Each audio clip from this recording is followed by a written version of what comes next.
একটি মানুষের জীবনে যেরকম শৈশব, যৌবন এবং বার্ধক্য থাকে, ঠিক বৃহস্পতি যেই অভিজ্ঞতায় অভিজ্ঞ, সেখানেও কিন্তু শৈশব থেকে প্রৌঢ়ত্ব পর্যন্ত একটি দীর্ঘ যাত্রা।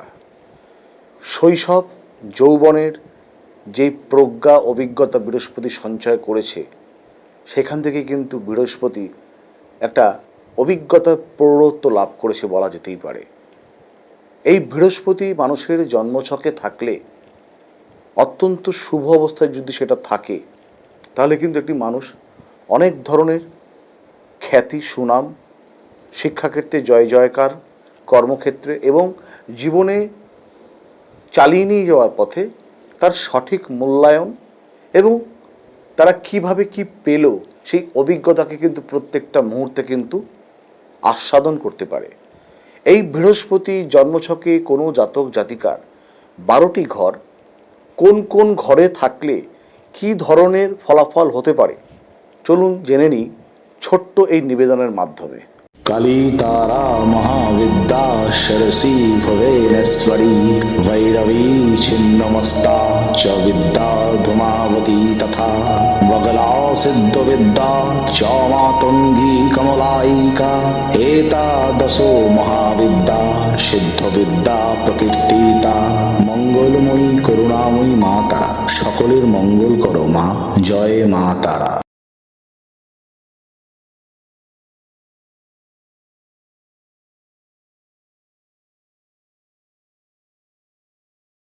নমস্কার, আমি কৃষ্ণ ভারতী।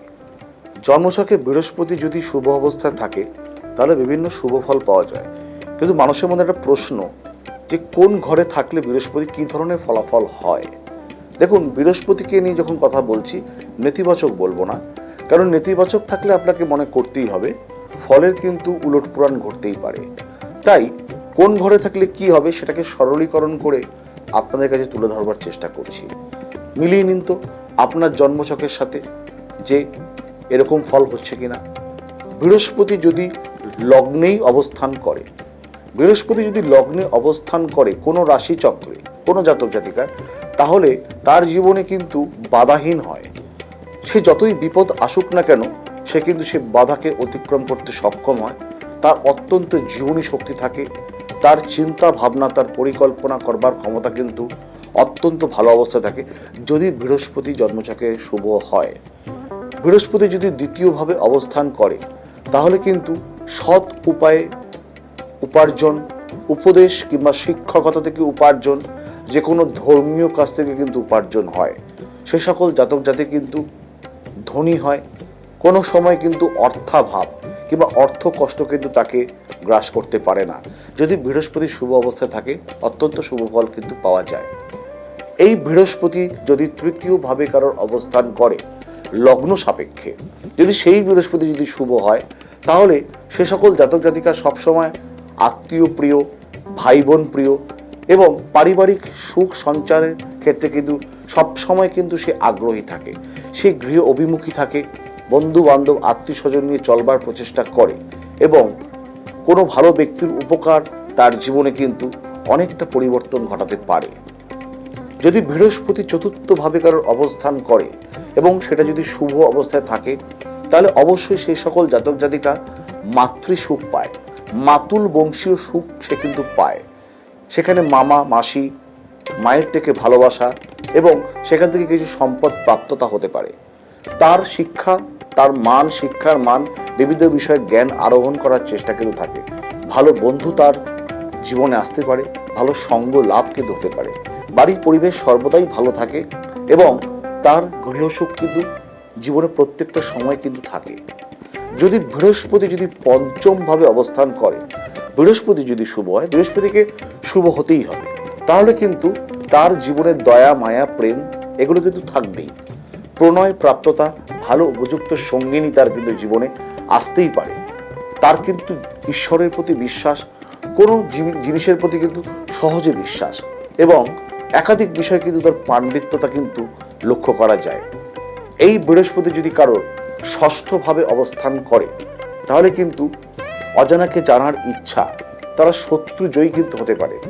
বিভিন্ন গবেষণামূলক কাজের সাথে সে যুক্ত থাকতে পারে, বিভিন্ন নতুন নতুন জিনিসের প্রতি তার আগ্রহ, তার গভীর অধ্যয়ন কিন্তু থাকে, আধ্যাত্মিক চেতনার উন্মেষ ঘটে কিন্তু ষষ্ঠে বৃহস্পতি থাকলে। সপ্তম ভাবে যদি কারো বৃহস্পতি অবস্থান করে এবং সেই বৃহস্পতি যদি সত্যিকারের শুভ অবস্থায় থাকে, তার কিন্তু উপযুক্ত ভার্যা হয়। যদি স্ত্রী জাতিকা হয় তাহলে কিন্তু ভালো স্বামী পতি লাভ হতে পারে, যদি পুরুষ হয় তার কিন্তু ভার্যা অত্যন্ত প্রিয়া হতে পারে, বাণিজ্যে তার সফলতা থাকবে, বিভিন্ন রকমের সুখ সম্ভোগ কিন্তু তার জীবন আসতে পারে। তাদের জীবনে কিন্তু বৃহস্পতির দশা অন্তর্দশায় কিংবা বৃহস্পতি যেই গ্রহগুলোকে দৃষ্টি দিচ্ছে তার দশা অন্তর্দশায় অনেক সৌভাগ্য কিন্তু নিয়ে আসতে পারে। এই বৃহস্পতি যদি অষ্টম ভাবে অবস্থান করে তাহলে জাতক জাতিকা কিন্তু সুদীর্ঘায়ু হয় এবং ঈশ্বর চিন্তন, ঈশ্বরে বিশ্বাস, ধার্মিকতা, ধর্মীয় স্থানে গিয়ে সম্মান অর্জন করা, এগুলো কিন্তু প্রত্যেকটি জাতক জাতিকা থাকে যাদের বৃহস্পতি অষ্টম ভাবে থাকে। বৃহস্পতি যদি স্বীয় উচ্চক্ষেত্রে থাকে, যদি কোনস্থ কেন্দ্রস্থ যদি বৃহস্পতির দৃষ্টি থাকে, তাহলে কিন্তু এই বৃহস্পতির দশা অন্তর্দশায় কিংবা যে কোন কিংবা কেন্দ্রস্থানে দৃষ্টি দিচ্ছে তার দশা অন্তর্দশায় কিন্তু ভালো সুখের সঞ্চার ঘটতে পারে। বৃহস্পতি যদি কারোর নবম ভাব অর্থাৎ ভাগ্যভাবে অবস্থান করে, তার ভাগ্যের কিন্তু সমুদায় উন্নতি, যেখানেই যাবে কোনো বাধাহীন জীবন কিন্তু সে কাটাতে পারে, তার সম্মান আসবে জীবনে, তার গৌরব আসবে। এই বৃহস্পতি যেই গ্রহকে দৃষ্টি দেবে সেই গ্রহের দশা অন্তর্দশা কিন্তু একটি জাতক জাতিকার ভালো হতে পারে। বিভিন্ন রকমের লাভ, বস্ত্র লাভ, ঘুরতে যাওয়ার আনন্দ, ভ্রমণ সংক্রান্ত আনন্দ কিন্তু নবমে বৃহস্পতি কিন্তু দেয়। দশমে বৃহস্পতি রাজপূজ্য সম্মান, যে কোনো কাজ আপনারা কিন্তু রাজার মতন করতে পারবেন, আপনারা কোনো কাজের অধিপতি হতে পারেন, নেতৃত্ব সুলভ আচরণ আপনাদের মধ্যে থাকবে, মানুষ আপনাদেরকে নেতা বাছতে পারে, আপনারা কিন্তু কথা বলবার সাহায্যে মানুষের মন জয় করতে পারেন, অনেক সভায় আপনারা কিন্তু মঞ্চ আলোকিত করতে পারেন এবং পিতার সাথে সম্পর্ক ভালো, বহু ক্ষেত্রে কিন্তু সম্পদ প্রাপ্ত, যানবাহন সংক্রান্ত সুখ লাভ হয় দশমে বৃহস্পতি থাকলে। একাদশে বৃহস্পতি কিন্তু অত্যন্ত শুভ ফল, উপচয় ভাব, একাদশ ভাব আয় ভাব, আপনাদের নানান ধরনের আয়ের উৎস হতে পারে। কেউ ধরুন একটি কর্ম করছে, তার পাশাপাশি আরেকটি কর্মের থেকেও কিন্তু তার আয়ের উৎস থাকতে পারে। সম্মান পদমর্যাদার বৃদ্ধি, নানা ধরনের বৃত্ত লাভ, বিদেশ ভ্রমণ কিন্তু তাদের কিন্তু হয়, সন্তান দ্বারা তারা উপকৃত হয়, সন্তানের সফলতায় কিন্তু সে সকল জাতক জাতিকা অনেক গর্ব অনুভব করে যদি একাদশে বৃহস্পতি থাকে। দ্বাদশে বৃহস্পতি আপনাদেরকে অত্যন্ত সঞ্চয় করবে, সঞ্চয় সংক্রান্ত বিষয়ে কিন্তু আপনাদের অত্যন্ত ঝোঁক থাকবে, যে কোনো ধরনের সঞ্চয় কিন্তু আপনাদেরকে অনেক সমৃদ্ধ করতে পারে। আপনাদের কিন্তু গৃহসুখ, ভ্রমণ সুখ এবং বিভিন্ন আত্মীয় স্বজন থেকে কিন্তু আপনাদের সুখ লাভ হতে পারে। বাড়িতে সবসময় কিন্তু আনন্দের কিন্তু একটি বাতাবরণ থাকবে। এগুলো তো হলো বৃহস্পতি যদি জন্মছকে ইতিবাচক থাকে, কিন্তু আপনার জন্মছকে কি বৃহস্পতি আদৌ ইতিবাচক? কতটা ইতিবাচক? নাকি বৃহস্পতি একেবারেই ফল দানকারী নয়, বৃহস্পতি মাত্রই যে ফল দেবে তা নয়। তাই আপনার জন্মছকের পূর্ণাঙ্গ নিরীক্ষণ কিন্তু অবশ্যই প্রয়োজন। বৃহস্পতি কি অবস্থায় আসে, নিচস্থ নেই তো, দোষযুক্ত নেই তো, দুস্থানগত নেই তো, আপনার জন্মছককে কিন্তু প্রাথমিক নিরীক্ষণ করে আগামী দিন কিন্তু অবশ্যই এগোবেন। প্রত্যেকে ভালো থাকবেন। নমস্কার।